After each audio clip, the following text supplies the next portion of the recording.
தளபதி ரீசெண்டாக கரூர் சம்பவத்தில் இறந்தவங்க குடும்பத்தை 40 பேரை மகாபலிபுரத்தில் கூப்பிட்டு சந்தித்து அவங்களுக்கு ஆறுதல் சொல்லியிருக்காரு. இதை கேவலப்படுத்துகிற விதமாக இந்த திடீர் திமுகவில் கொத்தடிமையாக மாறின வைஷ்ணவி இருக்க பற்றியா, அவள் இன்ஸ்டா ஸ்டோரியில் எப்படி வச்சுருக்கான்னா, இந்த 40 பேருக்கு இறந்தாங்க பற்றியா, 40 பேர் சடலம் அது அப்படியே மகாபலிபுரம் விஜய் நோக்கி போகிற மாதிரி போட்டிருக்கிறான். உனக்கு அறிவு இருக்காடி, மனசாட்சி இருக்கா?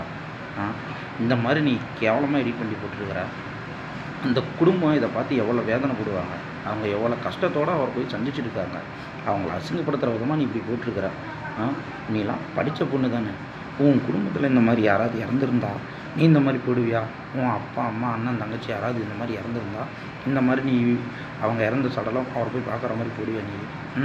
மனசாட்சி இருக்காடி உனக்கெல்லாம்? எல்லாம் ஒரு படித்த பொண்ணு மாதிரி நடந்துக்கிறாடி.